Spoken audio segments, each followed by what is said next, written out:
Good morning, ladies and gentlemen. We are on the special series of Jan Ki Baat, where we're trying to understand the issues, perspectives around Kashmiri Pandit, their concerns and how it can be addressed. And I'm fortunate to have with me R.K. Pandita sir, who's a scholar in Central Asian studies. Thank you so much, sir, for joining Jan Ki Baat. So my first question to you is that the youth there which is watching, they're actually not aware about the whole issue of the Kashmiri Pandit. What are their concerns? They get to know about it from the papers. But what is the intellectual discourse around it which you found in your studies? It's a armed insurgency sponsored from outside, that is from Pakistan, began in Kashmir in 1990. Perhaps a couple of years earlier, but actually it came out in a big way in 1990. As a result of this, the Pandits, Kashmiri Pandits, who are a minority in Kashmir Valley, they were threatened. Their life was threatened. Their honor was threatened by the armed insurgents from abroad, supported by the locals as well. Not all, but some of the locals. So, the government had resigned and there was no authority. Law and order in Kashmir in 1990, early 1990, had almost collapsed. And in this scenario, this small minority, which was under threat, had to leave. And they left. And this is what we call the exodus of the Kashmiri Pandits from Kashmir. Or in other words, it's also ethnic cleansing of the valley. Now, 27 years have passed, and during all these years, there has been no serious effort either by the central government or by the state government to take these people back. They are called migrants, the name given by the government. Actually, they are internally displaced persons. If you take into account the definition of IDPs given in the United Nations documents. In any way, now the question of their return and rehabilitation. Now, Kashmir is their land, this is their homeland, this is their birthplace. They have every right to go. But what are the modalities? How will they go? What security is there? How will they resettle? They want to resettle concentrated at one place so that it ensures their life, security, cultures, everything. But the government is not decided what it would do. A number of ideas have been floated. Dispersed living, cluster living, habitation at district headquarters, and so many things. Panan Kashmir is one of the major organizations of these people, which was raised after their exodus. It was raised in 1990 in Jammu. It demanded homeland. That means a separate land in Kashmir Valley, separate portion in Kashmir Valley where they would be settled. So I'll just stop you there at the part of homeland. Now people say that since in the past 26 years the situation has changed, where a part of the society is also radicalized. So for the return, for a safe and secure return, there also has to be steps which have to be taken, which are called as trust building steps. So how do you see those trust building steps being developed between the other communities and the Kashmiri Pandit Samaj? So in the first place, neither the state government nor the central government is very clear. They have no clear module, they have no clear formula. Panan Kashmir was there, but Panan Kashmir has not been acceptable to some of the leaders, some of the parties, some of the leaders in the country. So what we did, we gave an alternative, which was a softer one, and we call it twin city formula. We said, okay, create a new city, say a new Srinagar, where these 40,000 or 47,000 families, Kashmiri Pandits, can be rehabilitated, and some Muslims and Sikhs and other people can also rehabilitate. Here, Padgaonkar Committee consisted of 3 persons, which was constituted by the Home Ministry. They studied, they set their report, and we met them. We convinced them that this was the only viable formula of return rehabilitation, to have a large city a new city adjacent to Srinagar and let everybody be settled there, including 47,000 families. But counter committee also reported and nothing has been done. Why has not it been happened after the committee being? That's what I say. I say that nobody is serious. No central government is not serious, and the state government is not serious to take them back. They want them to live as refugees, continue to live as refugees, and they link it. We link it. I mean, the pundits link it with the Kashmir question.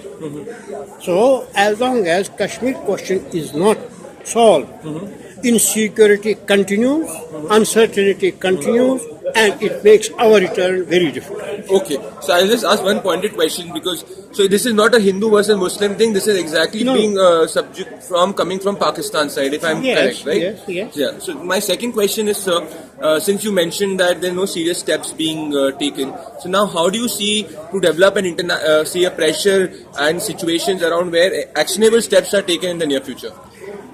You see, BJP during its election campaign, in its mandate, it has said that they will take Pandits back, rehabilitate them. Okay. And then when an agreement of alliance was concluded between BJP and PDP, also it was included there in the agreement that the Pandits would be taken back. Okay. Now what happened? Some months back, a few months before his death, Mufti had met the Prime Minister. They discussed this matter. Next day, they came out and they issued a statement that we will take Pandits back and rehabilitate them concentrated in the valley. Now, when this announcement was made, hell broke out in Kashmir. Why did that happen?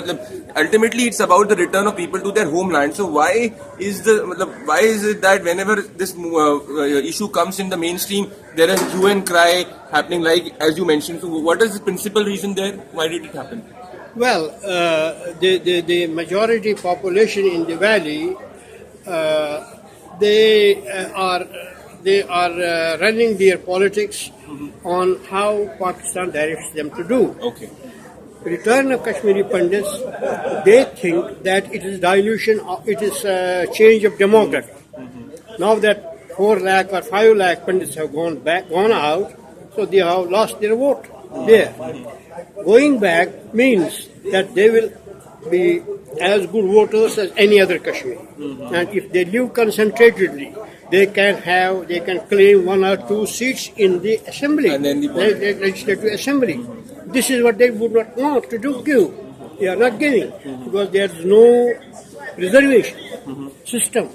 There is no minority system in Kashmir. The Kashmir constitution does not recognize any community as a minority community.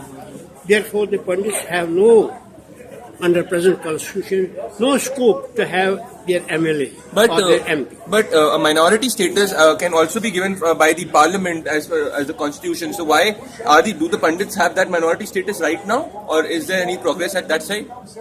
You see, twice the chairman of Minority Commission of India wrote to Chief Minister of Kashmir and to the Home Minister to give Pandits minority status, but there was no response.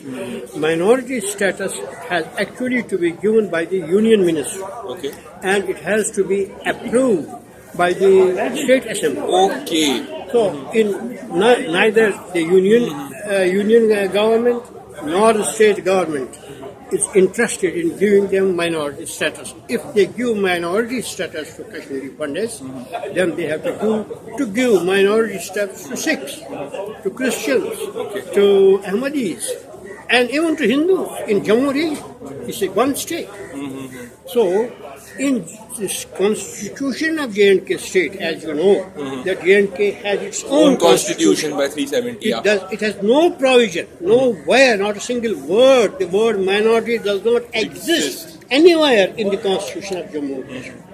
So that's what puts us at disadvantage. Okay, sir. Let us try to last question. So, considering so many complexities are there, so many small issues, small points are there which are not making this thing progress, what can be the actionable solution that you see from the government of if PDP and BJP come to power again? If they come to power again, I don't think that there will be any change in their policy which they have had during last 18 months. Okay. Now, supposing that they come, what is it doable? Doable is this: Yes. that the central government has to say to this state government, look, these are indigenous people, and they have been thrown out of fear, out of the threat of the gun. Now it's your responsibility to rehabilitate them. And when we rehabilitate them, we have to rehabilitate them according to their free will, Correct. wherever they want, in whatever way they want. Because of fear, threat of fear, and because of their character as a minority community, they would like to live concentratedly. So the state government should have no objection if we are resettled concentratedly. That is the point. So the whole thing is again a contingent on the state government, because even if the Union Home Ministry sends an advisory, it has to be approved by the By state government. As yes. Because it's been governed by 370 Yes. under different commissions. Exactly. Fine. State. Yeah. May I ask you from which company from which channel? Just a second. Ladies and gentlemen, that is Jan Ki Baat for you. We are fortunate to have with us R.K. Pandita sir. Thank you so much, sir, for providing us the inputs and the insight.